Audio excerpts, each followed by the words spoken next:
비하인드 뉴스 시작하겠습니다. 이성대 기자입니다. 어서 오세요. 첫 번째 키워드 열어볼까요? 네, 첫 번째 키워드 가겠습니다. 김무성의 분노. 자, 바른정당의 김무성 의원이 자유한국당의 임명진 비대위원장을 향해서 작정한 듯 날선 비판을 쏟아냈는데 먼저 들어보시죠. 두 얼굴의 임명진 목사는 야누스의 얼굴입니다. 임명진 목사께서는 더 이상 성직자의 이름을 더럽히지 말고 교회로 돌아가시기 바랍니다. 또 이런 얘기도 했습니다. 자, 김무성 의원은 임명진 위원장은 연일 언론에 나오는 걸 즐기지 말고 또 세금으로 지급된 법인카드로 특급 호텔 식당에 가서 즐기지 말고 교회로 돌아가시라. 발언 수위가 상당히 높습니다. 김 의원이 최근 들어서 이렇게 발언을 본격적으로 한 적은 없는 것 같은데 왜 이런 비판을 했을까요? 바른정당에 대한 비판을 참다 더는 참을 수 없었기 때문이라고 주장을 했습니다. 실제로 임명진 위원장이 어제 이렇게 얘기를 한 적이 있는데요.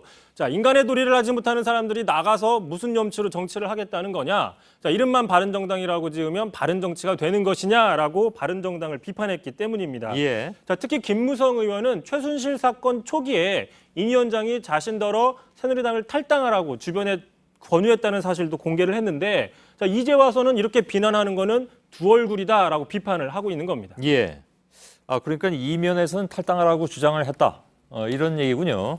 김무성 의원의 말에 따르면. 근데 지난달에 왜 친박계 좌장격이라고 불렸던 서청원 의원 같은 경우에 탈당을 요구받지 않았습니까? 근데 또 무슨 얘기를 했냐면 임 위원장이 자신한테 물러나면 의장으로 모시겠다. 이렇게 이면 약속을 했다라는 주장을 한 바가 있습니다. 그때도 논란이 됐었죠. 그렇습니다. 물론 당시에도 임 위원장은 그런 이면 약속 같은 건 없다고 이야기를 했었는데 그럼에도 불구하고 서청원 의원이 당시에 강하게 이렇게 비판을 했었는데 또 한번 들어보시죠. 임 비대위원장이야말로 악정 종양의 성직자가 아닌지 되묻고 싶습니다. 스스로 정치적 할복을 하는 것이 어떤지. 공교롭게도 각각 친박계와 비박계의 좌장격이라는 서청원, 김무성 의원 둘 다 같은 목소리로 임명진 위원장이 딴소리하고 있다라고 비판을 하고 있는 셈입니다. 그러네요. 알겠습니다. 그리고 홍준표 지사가 한 말도 있습니다. 부부싸움으로 헤어진 것일 뿐이다.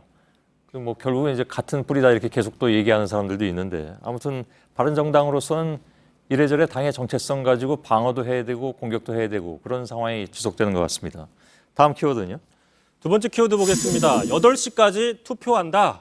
지금 만약에 탄핵이 인용되면 조기 대선이 치러지게 되는데 투표 시간이 오후 8시까지 2시간 늘어날 전망입니다.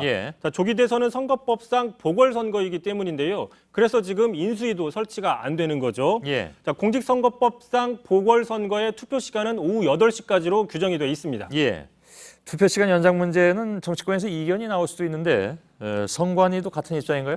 그래서 선관위에 직접 확인을 해봤더니 자, 이 사안에 대해서는 이견이 있을 수 없다. 8시 연장 투표가 공식 입장이라고 확인을 해줬습니다. 참고로 지난 대선 당시였죠. 여야가 투표 시간 연장을 놓고 대립을 한 적이 있었는데 이 당시에는 임기 만료에 따른 정상선거라서 오후 6시까지 끝나는 게 정상이었습니다. 따라서 거기서 투표 시간을 늘리려면은 선거법을 개정해야 했기 때문에 여야의 다툼이 있었던 거였습니다. 자, 이 문제는 좀 첨예한 문제가 될 수도 있어서 이에 대한 팩트 체크를 내일 오대영 기자와 잠깐 좀 진행하도록 하겠습니다. 마지막 키워드는요? 마지막 키워드 가겠습니다. 떠나는 이승철.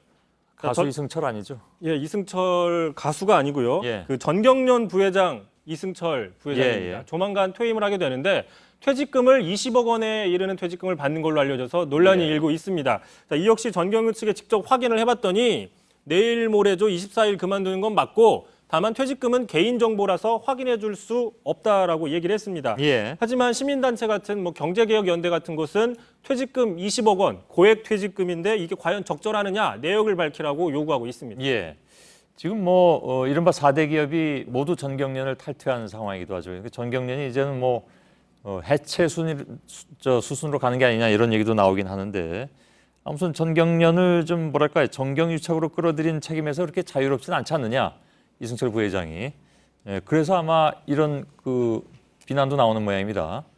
그렇습니다. 어떻게 보면 아무런 책임 없이 20억 원까지 받고 퇴직하게 되기 때문인데 예. 이 문제가 한참 불거졌을 당시 국회에 출석해서 모른다, 나는 말할 수 없다 이런 식의 모르쇠로 일관했고 특히 보시는 것처럼 저런 도도한 자세를 취해서 여야에서 모두 원성을 샀습니다. 예. 그러다 지난달이었죠. 헌재 출석해서는 이미 모금액도 정해져 있었고 청와대의 강요로 어쩔 수 없었다라고 항변을 했습니다. 하지만 오늘 헌재에 출석한 안종범 전 수석 같은 경우에는 예. 기금 모금에 이승철 부회장이 더 적극적으로 자발적으로 했다고 상반된 주장을 했는데 또 이런 주장도 했습니다. 2016년 총선을 앞두고 이승철 부회장이 비례대표 공천 여부를 타진했고 이에 대해서 사적이지만 그런 대화를 나눈 적이 있다라고 인정을 시인을 했습니다. 예.